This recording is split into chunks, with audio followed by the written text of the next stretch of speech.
better than the stuff from Lowe's.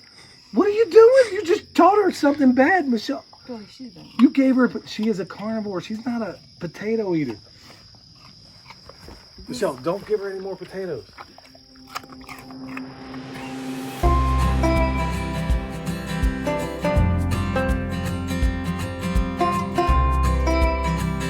Hey, this is Billy from Perma Pastures Farm. So I want to give a shout out to all you permaculture pimps and all you homestead honeys out there who are growing your own food or trying to, no matter where you may be. Any day you do any of this work, as far as I'm concerned, is a wonderful day. But today just happens to be a harvest of a lot of potatoes here. And then also down the hill where we got the instant garden, she pulled some cucumbers out of there today. And there's a lot more that's going to be coming. But we're going to give you a video today on an update of what we got here, what we harvested. See this awesome corn in the background. Who knows, before long it'll be ready to go. And then we're going to talk about what we got out of here in terms of potatoes, where you got them from, and what did well and what didn't. We also got a bunch of carrots here. So with that, Michelle, take it away. Okay, we have blue potatoes, russets, and Kennebecks from Lowe's, and I wouldn't get seed from Lowe's again, because as you can see, they really didn't. They should have done a little better than that. And this, we got seed red potato. Go ahead, keep going. Red potatoes. You were from the local feed store, and they did much better than the stuff from Lowe's. What are you doing? You just taught her something bad, Michelle. Billy, she didn't. You gave her, she is a carnivore. She's not a potato eater. Michelle, don't give her any more potatoes. What are you doing? So these are red potatoes that we got from the local farm store, and they did quite a bit better than the old stuff. So these guys are pretty tiny. You got, now these ones that came from the farm store, they did exceedingly well. Now keep in mind, folks, this there's really no difference in terms of soil. I mean, we just slightly different locations. It's same exact soil, same everything. This is compost. It's not the compost we made, it was the stuff we purchased. So yeah, so let's talk about these carrots. What did you like and dislike about them? Well, the carrots didn't do very well. Did well enough. Because maybe they were in too shady of a location. I'm not real sure. That's my guess. Either way, we got a bunch of, well, we got a bunch of baby carrots here that we can do obviously awesome stuff with. So. Okay, so the tops of the potatoes we're just going to chop up into smaller pieces and compost. And then we're going to pick some of these potatoes for our seed potatoes and do them in a container for our fall garden, just to see as a comparison what the production rate is when we do that. So we're going to take some of these and use them for seed potatoes to get another harvest before fall. Okay, with that said, folks, we're going to go down the hill and we're going to show you an incredibly easy weeding method that we came up with a while back on your instant garden. So instead of getting out there and yanking out all the weeds, we're going to show you at least the way we do it. And I think you're going to dig it. Okay, the potato harvest is done. Michelle went up here, picked some awesome blackberries. At least she got some that she didn't just give over to the pigs who just happened to be in the same spot. So here we are at the instant garden that we did earlier. You might want to go back and check out how we did it. It's simple. Now today we're going to show you an easy method for weeding that doesn't really involve a whole lot of pulling the weeds. It's going to involve taking whatever cardboard you can find.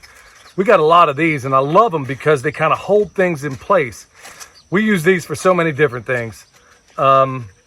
And we'll do a video on that in the future, but these are awesome when it comes to holding things in place, putting compost on it, or in this particular case, we're going to want it to hold the mulch in place.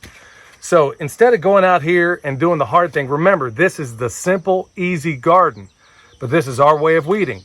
So we started with something of a sheet mulch to begin with, and we put our little plant inserts in there. Now, of all the beds we did up and down this driveway in between the trees, remember, a quasi-syntropic type thing, this is the one that didn't work out the best, and it was all my fault. I didn't put near enough straw here and didn't have nearly enough material. We were tired and I just neglected to do it. So today, all we're going to do, it's really this simple, folks. Everywhere around your actual, like in this particular case, this sweet potato, we're going to line cardboard everywhere where a plant isn't. And all we're going to do is add more. Now, I told you in the earlier video that we put straw down. Well, when you do that, make absolutely sure that either you shake it out over a screen and get the seeds out of it, or you hand it over to your chickens and let them work it over for a couple of days. And they're going to poop on it. They're going to do all those things, but I guarantee you they're going to get those seeds out. And if you look in the earliest videos that we ever did on this channel, we used to put them in the earlier model of a chicken tractor we did, where it's kind of, everything stays in place. They work the seeds over, you get the straw out, you put it around your trees, you don't have to worry about any weeds coming up there. So if you use straw, make absolutely sure you get the seeds out of it. Those are two really good methods to do that. Today, in this particular case, we're going to put down this, and we're going to take some of the unfinished compost that we've had that the chickens, remember those 7 yards we did earlier? Well, they're in the process of being 18-day compost piles. So since we don't have the straw already ready, we got so many things going on, things kind of get lost in the shuffle. We're going to use that unfinished compost as something of a, as a mulch layer. So with that said, it's time to get to it.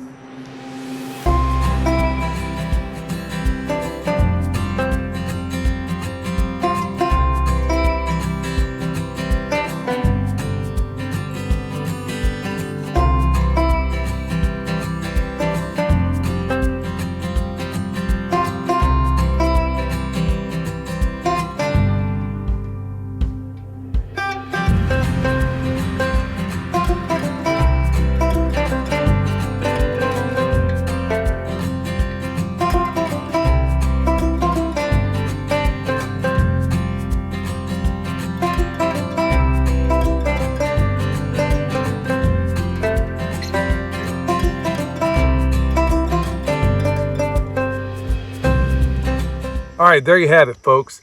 In just a matter of minutes, sweet potatoes, pumpkins, squash, kale, all of it. I mean, there's a whole constellation of things right here. If you're going to do this instant garden, folks, it can be as easy as you want it. Now, you can get out here and you can go mess around and pull all the weeds out if you want to. If you find enjoyment in that, who am I to stand in your way?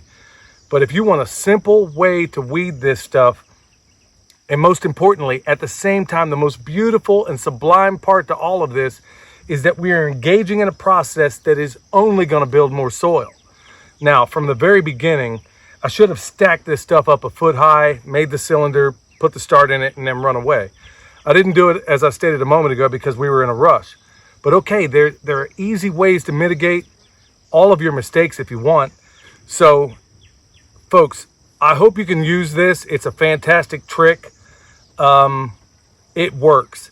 So, like I said, this is unfinished compost. If you're going to use straw, you know what you got to do on that. I've already mentioned it. We got all kinds of stuff popping up here. And the cool thing is that you don't see it right now, but since the last video, we've added 1, 2, 3, maybe 5 more instant gardens in between the trees. So folks, it's accessible, it's easy, it's simple. Give it a shot. Let us know how it works out for you. So until next time, this is Billy, the Permaculture Pimp Daddy, where PIMP stands for permaculture is my passion, because it really is. We'll see you next time.